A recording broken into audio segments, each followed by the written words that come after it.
முறை செய்து காப்பாற்றும் மன்னவன் மக்களுக்கு இறை என்று வைக்கப்படும்.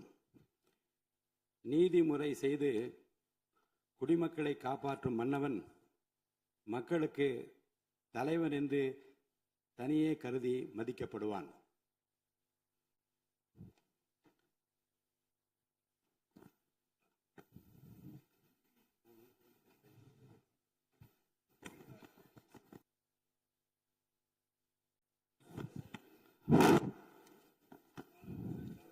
ஆராதித்த கோடிக்கணக்கான தம்பிகளுக்காக, தமிழக மக்களுக்காக அத்தனை புகழையும் வசதிகளையும் உதவி தள்ளிவிட்டு மக்கள் சேவைக்காக தன்னை முழுமையாக அர்ப்பணித்துக் கொண்டவர் நமது முதலமைச்சர்.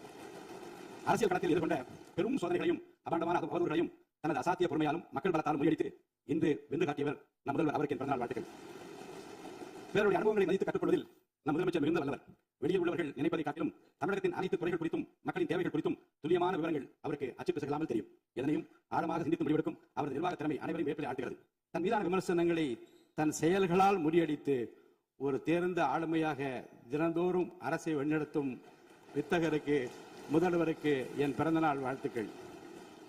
தமிழக அரசியலில் புதிய சகாயத்தை படைத்து ஏழைகளின் சிரிப்பில் இறைவனை காணும் மாண்புமிகு முதலமைச்சர் சி. ஜோசப் விஜய் அவர்கள் நல்ல ஆரோக்கியத்தோடும் நீண்ட ஆயுளோடும் வாழ வேண்டும் என்று நம் தமிழகத்தை இந்தியாவின் முதன்மை மாநிலமாக மாற்ற அவர் தொடர்ந்து வழிநடத்த வேண்டும் என்று இறைவனை பிரார்த்தித்து எனது நெஞ்சார்ந்த பிறந்தநாள் வாழ்த்துக்களையும் உங்கள் அனைவர் சார்பிலும் பிறந்தநாள் வாழ்த்துக்களையும் நான் அன்புடன் தெரிவித்துக் கொள்கிறேன்.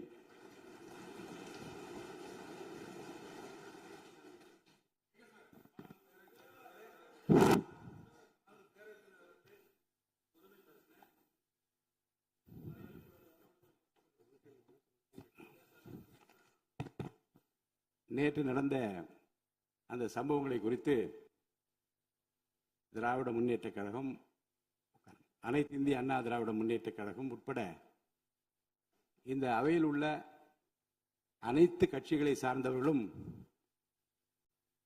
தங்களுடைய எண்ணத்தை வெளிப்படுத்தி இருக்கிறார்கள், துயரத்தை வெளிப்படுத்தி இருக்கிறார்கள், ஆறுதலை வெளிப்படுத்தி கடிதம் மூலமாக எங்கள் கருத்துக்களை சொல்ல வேண்டும், இந்த விதியின் கீழ் சொல்ல வேண்டும் என்றும் என்னை கேட்டிருக்கிறார்கள். இப்போது 110 விதியின் கீழ் தொழிலாளர் நலத்துறை அமைச்சர் என்னிடம் அனுமதி கேட்டிருக்கிறார். ஒரு அறிக்கையை படிக்க வேண்டும் என்று அமைச்சருக்கு அனுமதி அளிக்கப்படுகிறது.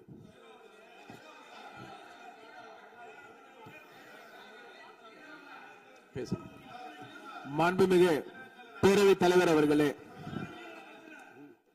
திருவள்ளூர் மாவட்டம் ஊத்துக்கோட்டை வட்டம் பெரியபாளையம் அருகே கன்னியர்பேர் கிராமத்தில் 21/6/2026 அன்று saint Peter and Paul seafood exports private limited படிங்க ரெஜிஸ்ட்ரேஷன் நீங்க படிங்க என்ற தனியார் கடல் உணவுகளை பதப்படுத்தும் தனியார் தொழிற்சாலையில் ஐஸ் பிளாக்ஸ் ஜெனரேட்டருக்கு செல்லும் பைப்லைன் வால்வில் எதிர்பாராத விதமாக ஏற்பட்ட விபத்தின் காரணமாக உறுப்பினர்கள் அமருங்கள், உறுப்பினர்கள் அமருங்கள், உறுப்பினர்கள் அமருங்கள். நானா சட்ட விதிகள்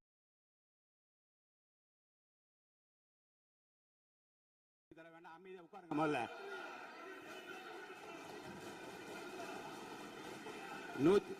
110 விதியின் அரசின் சார்பில் இருங்க, அரசின் சார்பில்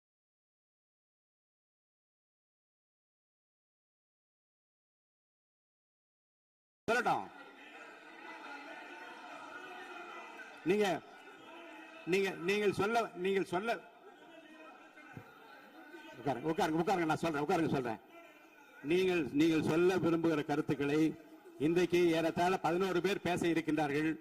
நீங்கள் என்ன சொல்ல விரும்புகிற கருத்து இருங்க. அமைச்சர் இப்போது 110 விதியின் கீழ் விளக்கம் அளிப்பார். இந்த விளக்கத்தில் உங்களுக்குள்ள கருத்துக்களை உங்களுடைய கட்சியின் சார்பில் பேச இருக்கின்றார்கள்.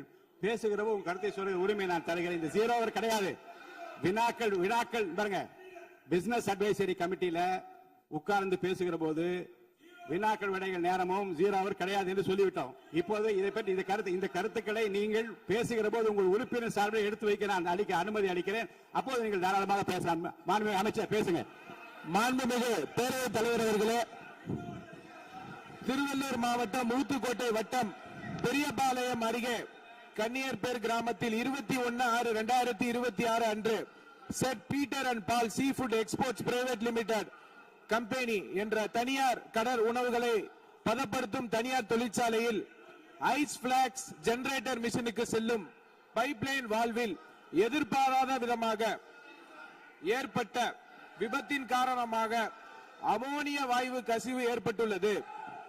இந்த விபத்தின் காரணமாக இதுவரை அங்கு பணியில் இருந்த 74 நபர்கள், 70 பெண்கள், 4 ஆண்கள் பாதிக்கப்பட்டு அரசு தனியார் மருத்துவமனையில் அனுமதிக்கப்பட்டு சிகிச்சை பெற்று உறுப்பினர் அமருங்க. இருங்க, உறுப்பினர் அமருங்க.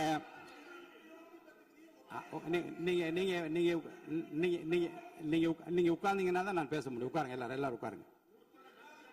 பாருங்க,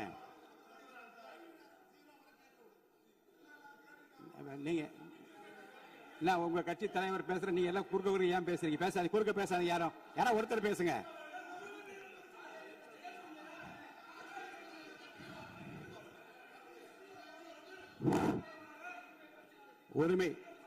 உரிமை மீறல் பிரச்சனை, உரிமை மீறல் பிரச்சனை பற்றியும் நீங்கள் எனக்கு காலையில எனக்கு கொடுத்திருக்கிறீர்கள். இருங்க, உரிய நேரத்தில் தான் எடுக்க முடியும். இப்போது அதை எடுத்துக் கொள்வதற்கு இல்லை. இருங்க, நான் திரும்பவும் சொல்கிறேன், உங்கள் பிரச்சனையை பற்றி முற்றிலுமாக பேசுவதற்கு வாய்ப்பு இல்லை என்று நான் சொன்னால் நீங்கள் கவலைப்படலாம். உங்கள் கட்சியின் சார்பில் பேசுவதற்கு இன்றைக்கு அனுமதி அளிக்கிறேன். அப்ப பேசுகிற போது உரிமை பிரச்சனையும் பேசுங்கள், கோரிக்கை பற்றி பேசுங்கள், அமைச்சர் கூறியதுக்கும் பதில் பேசுங்கள்.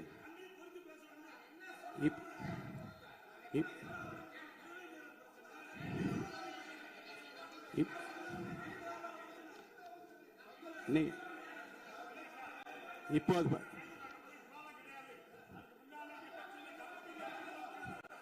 110 விதியின் கீழ் அமைச்சர் இருங்க, 110 விதியின் கீழ் 110 விதியின் கீழ் வேறு பிரச்சனை குறித்து அவர் பேசுகிறாரு. நீங்க அதை கேட்டுவிட்டு உங்க பிரச்சனை பற்றி நான் பதில் சொல்றேன். அது வரைக்கும் அமைதியா உட்காருங்க. பேசுங்க. மாண்புமிகு பேரவைத் தலைவர் அவர்களே, இருங்க, எதுக்கு இருங்க, இல்லங்க இருங்க, இல்லங்க பாருங்க, சபை விதிகளுக்கு உட்பட்டு தான் நடக்கிறேன். தயவுசெய்து சொல்றேன். அப்புறம் முன்னாடி அப்படி நடந்தது. பாருங்க, உரிமை பிரச்சனை பாருங்க, உரிமை பிரச்சனை. நீங்க பதிலுக்கு பதில் பேசிட்டே இருந்தா என்னால பதில் சொல்ல முடியாது. கொஞ்சம் அமைதியா கேளுங்க.